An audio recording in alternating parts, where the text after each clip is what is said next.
세검정교회 성도들의 발길을 주님의 전으로 인도하여 주심에 감사드립니다. 바라옵나니 오늘도 이 예배에 참석한 세검정교회 성도들에게 하늘의 신령한 은혜와 복락을 충만히 부어주시사 예배를 통하여 주시는 은총과 하늘의 지혜를 얻게 하여 주옵소서. 그리하여 더 많이 소유하고 더 많은 것을 나의 전대에 모아두고 사람 위에 더 높이 올라서려는 세상적인 가치의 덧없음을 깨닫게 하여 주시고 이 땅에 인간의 몸을 입고 오신 주님을 닮아 더 많이 나누어주고 더 많이 베풀어주고 더 많이 도와주고 더 많이 사랑하면서 주님을 닮아가는 하늘의 가치야말로 참으로 소중한 것임을 깨달을 수 있는 저희들 모두가 되게 하여 주시옵소서. 아름다운 찬양으로 영광 올려드린 찬양대와 보이지 않는 곳에서 예배를 위하여 수고하고 헌신하는 손길들에게 은혜를 더하여 주시사 무엇을 하든지 어디를 가든지 형통하는 복락을 맛보게 하여 주시옵소서. 이 시간도 부족한 종이 주님의 말씀을 들고 다니셨습니다. 성령께서 종의 입술을 주장하여 주시사 전하는 자와 듣는 자가 함께 은혜 체험하는 복된 시간 되게 하여 주옵소서. 예수님의 이름으로 기도 올리옵나이다. 잘 보이실지 모르겠습니다만 여기 초가 4개가 있지 않습니까? 보이시나요? 그런데 불이 하나 꺼져 있죠?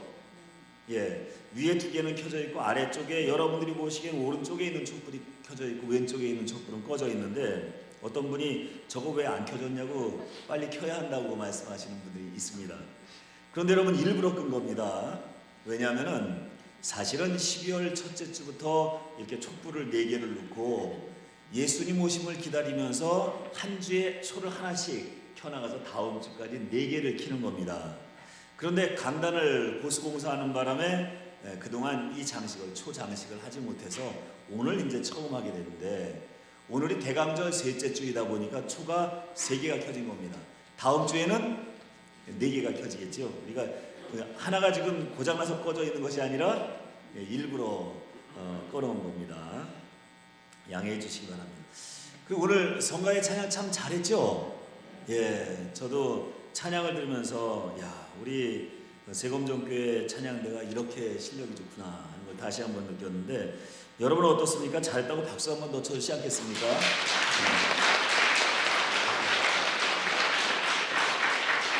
감사합니다. 신학자들은 디모데전서와 디모데후서 그리고 디도서 이렇게 3권의 성경을 가리켜서 목회서신이라고 이름을 붙였습니다.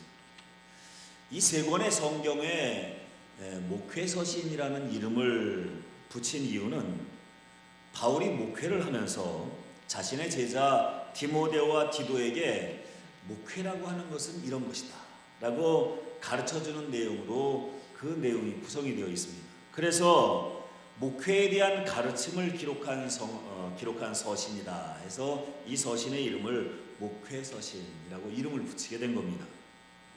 그러므로 목회서신에는 일반 평신도들보다는 목회자들이 배워야 할 목회적 가르침들이 많이 기록이 되어 있습니다. 하지만 그렇다고 해서 이 목회서신을 반드시 목회자만 봐야 하는 성경은 아닙니다. 평신도들도 이 목회서신을 통하여서 목회자가 겪는 아픔과 어려움이 무엇인지를 알아서 목회자를 위해서 어떻게 기도해야 할지를 깨닫게 되고 목회자들 역시 이 목회서신을 통하여서 어떤 마음으로 어떤 마음 자세로 어떤 사명감을 가지고 목회를 해야 되는지를 알 수 있으니 디모데 전후서 그리고 디도서 이 3권의 목회서신은 목회자와 평신도 모두에게 신앙의 성숙을 도와주는 좋은 양약이라 아니할 수가 없습니다. 그런데 오늘 우리가 함께 봉독한 본문 말씀이 포함된 디모데후서 4장은 사실은 목회적 가르침이라기보다는 바울의 사적 부탁이 기록이 되어 있는 아주 특별한 부분이 됩니다. 바울은 이방 땅을 돌아다니면서 하나님의 말씀을 전한 이방인의 사도로 잘 알려져 있지 않습니까? 그런데 당시 로마는 황제 숭배 사상이 로마 전역과 그 식민지 국가 모두에게 강요되고 있을 때입니다. 그러니 당연히 황제 숭배 사상에 위배되는 사상이나 다른 종교를 전파하는 자들은 그야말로 가차없이 붙잡아서 사형이나 종신형에 해당하는 극형에 처했다고 합니다. 이러한 이유로 인하여 헬라 지역에 예수님의 복음을 전하던 바울 역시 로마의 관리들에게 붙잡혀 감옥에 갇히는 신세가 되고 맙니다. 아마도 이제 그는 죽음을 맞이해야 하는 상황 가운데 직면하게 될 것이 틀림없어 보입니다. 바로 이러한 상황 가운데 처하여 바울은 디모데에게 편지를 보내고 있는데, 그 내용 가운데 묘사된 바울의 처지를 가만히 살펴보면은 그가 지금 얼마나 외롭고 안타까운 상황 가운데 처해 있는지 알 수 있는 대목들이 나옵니다. 바로 오늘 우리가 함께 읽은 9절 이하의 말씀입니다. 여기 보니 이런 내용들이 기록되어 있습니다. 디모데야, 너는 어서 속히 내게로 오라. 내 곁에 있는 데마가 세상을 사랑하여 나를 버리고 데살로니가로 갔고, 그레스게는 갈라디아로 갔으며 디도는 달마디아로 갔으니 오직 누가만이 홀로 나와 함께 있구나. 너는 올 때에 마가를 데리고 오너라. 그가 나의 일에 유익하니라. 그리고 가죽 종이에 쓴 책과 겉옷도 가져다 주면 좋겠구나. 그리고는 편지의 마지막 부분인 오늘 우리가 읽지 못했지만 4장 21절에 이르러 보니까 이런 말을 덧붙이고 있습니다. 너는 겨울이 오기 전에 속히 오라. 바울이 옥에 갇혀 이 편지를 쓰던 시기는 아마도 겨울이 오기 직전이었던 모양입니다. 그런데 바울이 옥에 갇히게 된 이후 그의 신변에는 참으로 안타까운 일들이 벌어지기 시작했는데, 그것이 뭐냐 하면은, 여러분, 예수님도 하늘의 복음을 전하시며 공생의 활동을 하시던 때에는 그분을 따라다니던 12명의 제자들이 그의 곁에 항상 붙어 있었습니다. 그처럼 바울도 주님의 복음을 전하면서 유럽 지역을 다니던 당시 그를 존경하였기에 따라다니던 일단의 제자 그룹들이 있었습니다. 하지만 마치 예수님께서 유대 지도자들에게 붙잡혀 십자가에 못 박혀 돌아가시게 되자 그 제자들이 모두 예수님을 떠나 도망갔던 것처럼, 바울의 제자들 역시 바울이 로마 관리들의 손에 붙잡혀 옥에 갇히게 되자 하나 둘 그의 곁을 떠나기 시작합니다. 데마가 세상을 사랑하여 바울을 버리고 데살로니가로 갔고, 그레스게도 바울을 떠나서 갈라디아로 도망가 버립니다. 디도 역시 바울을 버리고 달마디아로 갑니다. 물론 이 부분에서 오해하지 말 것은 데마나 그레스게와는 달리 디도는 바울을 배반한 것이 아니라 바울을 대신하여 달마디아, 즉 오늘날로 말하면 유고슬라비아 지역으로 말씀을 전하기 위해서 떠나갔다는 말씀입니다만, 어쨌거나 지금 바울의 곁에는 이런 일 저런 사정으로 인하여 오직 한 사람 누가만 남아 있었던 겁니다. 어려운 일을 겪어야 참된 친구를 알 수 있다, 뭐 이런 말이 있지 않습니까? 그야말로 만고의 진리가 아닐 수가 없습니다. 언제까지라도 바울의 뒤를 따를 것 같던 그의 제자들은 바울이 붙잡혀 죽음의 위기 앞에 놓이자 자신의 안위를 걱정하여서 하나 둘 지금 바울의 곁을 떠나고 있는 겁니다. 그런데 그러한 상황 속에서도 바울은 끝끝내 신뢰하는 마음으로 자신이 바라는 바를 들어줄 한 사람을 생각해내어 그에게 편지를 보내고 있으니 그가 바로 디모데였던 것입니다. 바울은 디모데에게 나에게 속히 와달라고, 올 때에 마가를 좀 데리고 와달라고, 그리고 또한 가죽 종이에 쓴 책과 겨울을 나기 위하여 필요한 겉옷을 가져다 달라고 그 편지에 부탁을 하고 있습니다. 그리고 덧붙이기를 겨울이 오기 전에 속히 와달라고 요청을 합니다. 그런데 여러분, 사실 이 편지를 받아든 디모데는 난감하지 않을 수가 없습니다.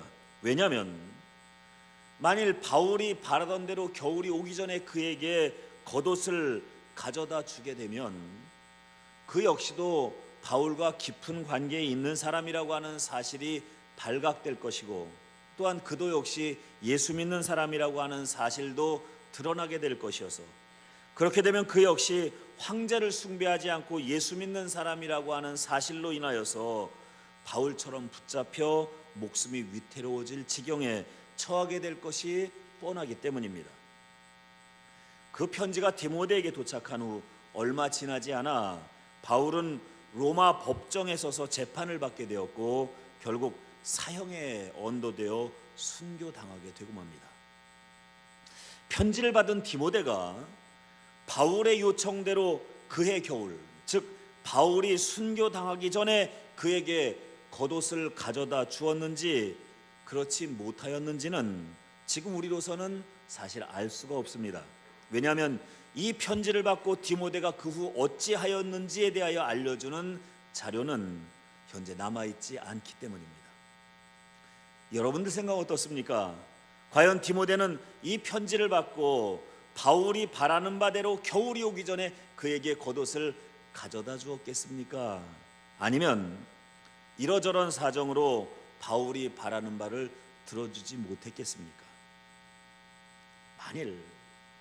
만일 디모데가 그의 겨울이 오기 전에 바울이 바라는 바대로 그에게 겉옷을 가져다 주지 못했다고 한다면 그는 아마 바울이 죽었다고 하는 소식을 들으면서 그때부터 평생 후회를 하며 살게 되지 않았을까 싶습니다. 제가 알고 있는 모대학 교수님이 한 분이 계십니다. 그분은 결혼한 지 얼마 지나지 않아 사모님을 먼저 하늘나라로 보내드리게 되었는데, 그분은 사모님이 돌아가시던 날에 있었던 일을 이야기할 때마다 늘 눈물을 짓습니다. 사실 그 교수님은 살아생전에 사모님과 그렇게 다정하지는 않았다고 합니다. 자신은 대학 강의를 나가야 하니 항상 바빴고, 사모님은 결혼 후에 얼마 지나지 않아 얻게 된 질병으로 인하여서 매일 병치레를 하고 지냈다고 합니다. 그 사모님은 자신을 돌아보지 않고 학교 일에만 늘 바쁜 남편에게 서운한 감정을 숨기지 않습니다.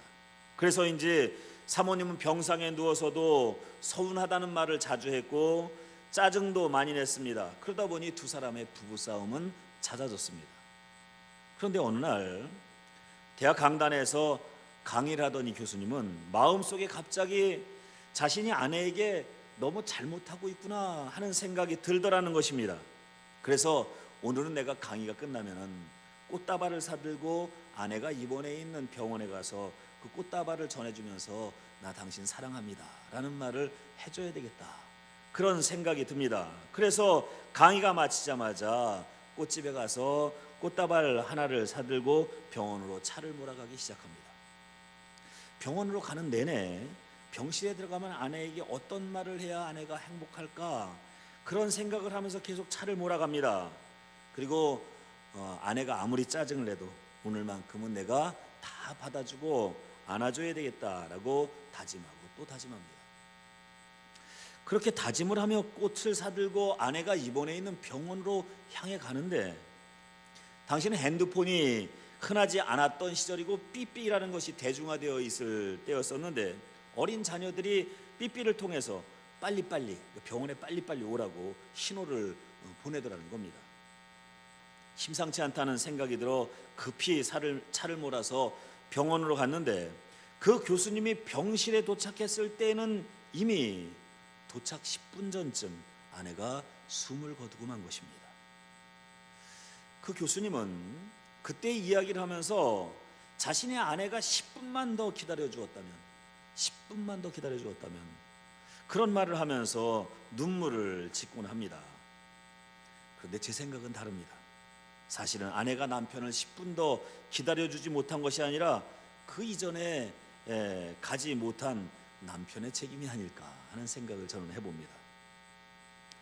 그 교수님은 더욱 자신의 가슴이 아픈 것이 무엇이냐 하며 설명하는 내용이 뭐냐면은, 아내를 아껴주고 용서하며 살기에도 부족했던 시간인데 아내의 투정도 받아주지 못하고 늘 싸우며 지냈던 시간들이 이제는 돌아보니 가슴이 아프더라는 것입니다.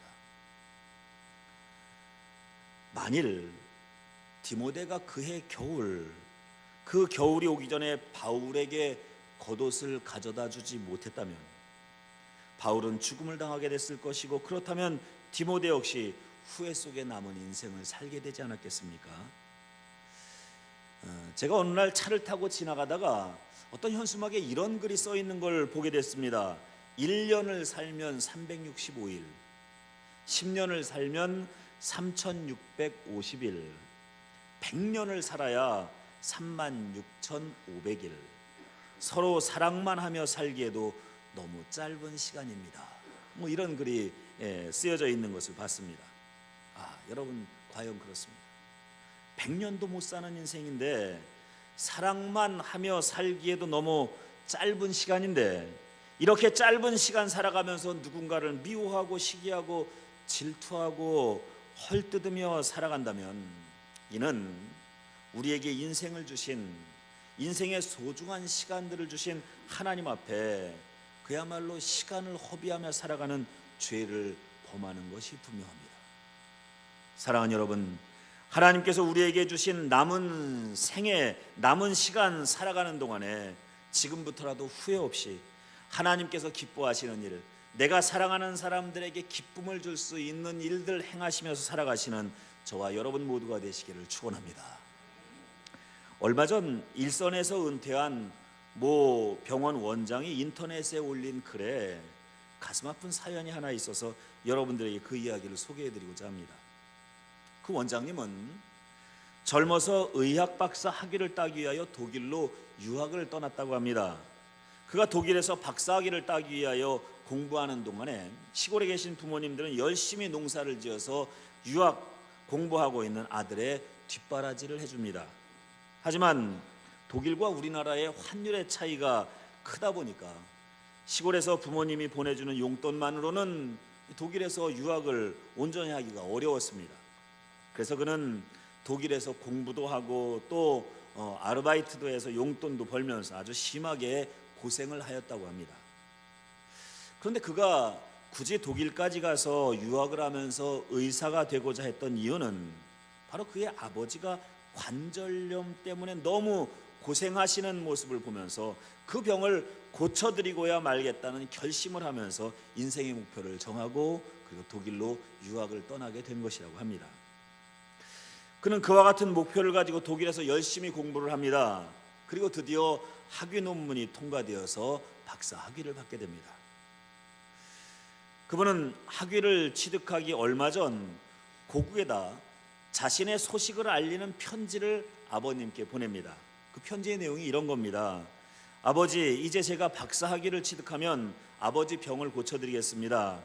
박사 학위 수여식 날 비행기표를 보내드리겠으니 그때 오셔서 자랑스러운 아들 박사 학위 받는 모습을 보아주시기 바랍니다 하는 편지를 보냅니다. 얼마 후 그는 학교 졸업식을 통하여 학위를 취득하게 됩니다. 하지만 이런저런 이유로 인하여 그분은 졸업식에 아버지를 초대하지 못하고 맙니다. 어쨌든지 학위를 받았으니 더 이상 독일에 있을 이유가 없어진 그는 드디어 외국 생활을 정리하고 학위를 받은 지 몇 개월 만에 이제 자랑스럽게 귀국길에 오르게 됩니다. 한국에 귀국을 한 후에 이러저러한 일 처리하느라고 잠깐의 시간을 보낸 후 이제 자신을 기다리고 있는 부모님들이 기다리고 있는 고향집으로 달려갑니다. 그런데 여러분, 이게 웬일입니까? 그가 고향집에 도착해 보니 고향집엔 어머니 혼자 덜렁 집을 지키고 있었고, 자신이 병을 고쳐드리겠다고 다짐했던 대상인 아버지는 얼마 전 세상을 떠나고 만 것입니다. 어머님은 아들을 보자 그가 아버지에게 보냈던 편지, 얼마나 보고 또 보았는지 닳고 다른 그 편지를 손에 쥐어주시면서 아버지 이야기를 들려드리라는 것입니다. 그의 아버지는 아들의 편지를 받고는 이제 자기 아들이 의학 박사 학위를 받게 되었다고 동네방네 다니면서 자랑을 하였다고 합니다.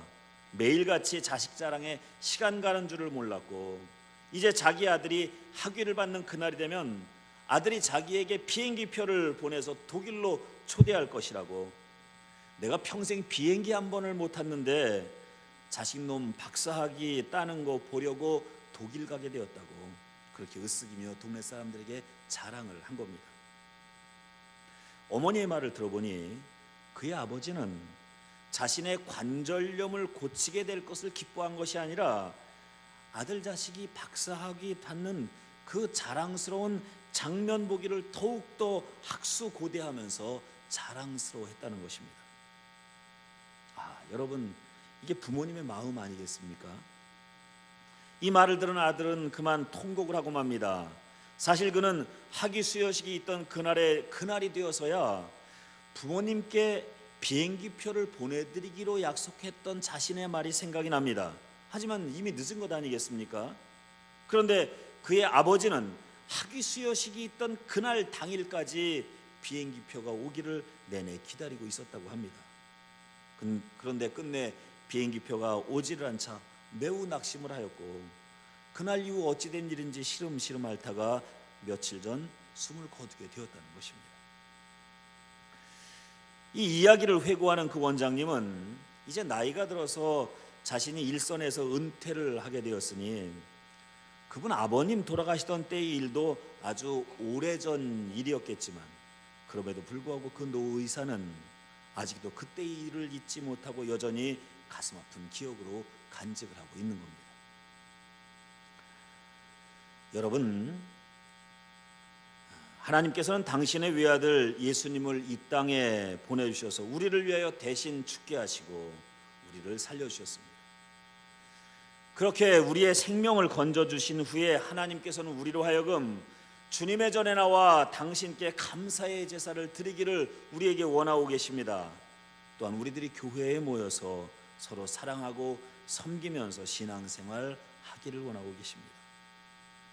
그런데 우리는 이러한 아버지의 마음을 외면한 채 그저 나의 만족만을 위하여 살고 여전히 세상의 욕심과 육신의 쾌락만을 추구하며 살아간다면 마지막 인생의 겨울이 오는 그 순간에 우리는 얼마나 큰 후회를 남기겠습니까? 저는 10수년 전에 아버님을 여였습니다. 아버님이 돌아가시고 나서야 저는 제가 얼마나 큰 불효자라고 하는 사실을 뼈저리게 깨닫게 되고 말았습니다. 사실 아버님이 돌아가시기 한 열흘 전쯤 저는 고향집을 방문하여서 아버님 얼굴을 마지막으로 뵀던 때가 있었습니다. 당시 저는 아버님 얼굴 아주 잠깐 보고 또 교회에서 신방이 있다고 하니 급히 그 신방을 위하여서 고향집을 나서게 되었는데, 그때 아버님께서 병환 중이었기 때문에 누워 계신 상태에서 저를 부릅니다. 얘야, 조금만 더 있다 가라. 한 번만 더 내 얼굴을 좀 보고 갈 수 없겠느냐 하면서 저를 부르시는 것이었습니다. 그런데 저는 그 신방이 급하다 보니까 아버님이 부르시는 방을 향해서 돌아서 손을 흔들면서 지금 급하니까 며칠 후에 다시 찾아올게요. 그때 얼굴 뵐게요 하면서 급하게 집을 나섰습니다.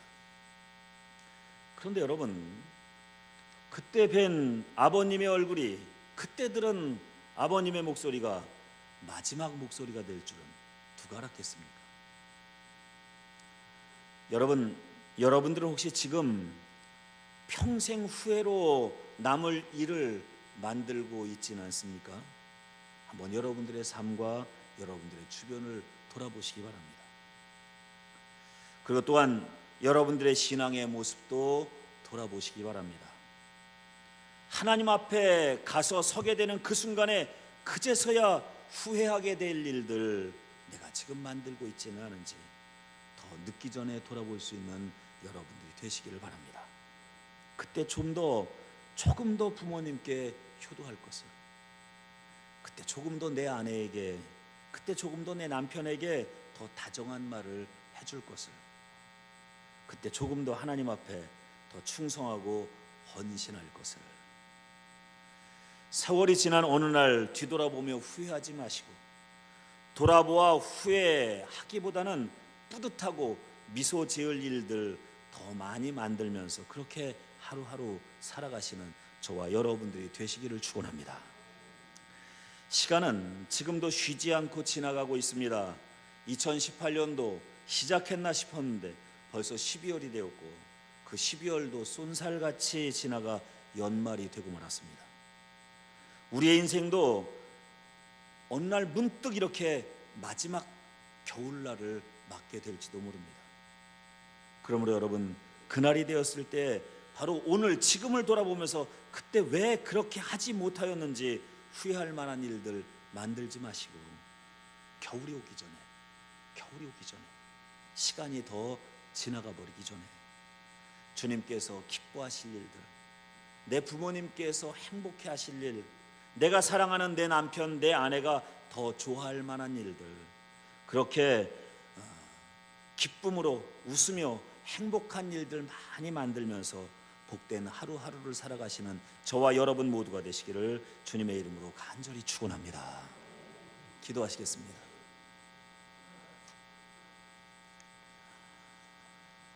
주님께서 우리에게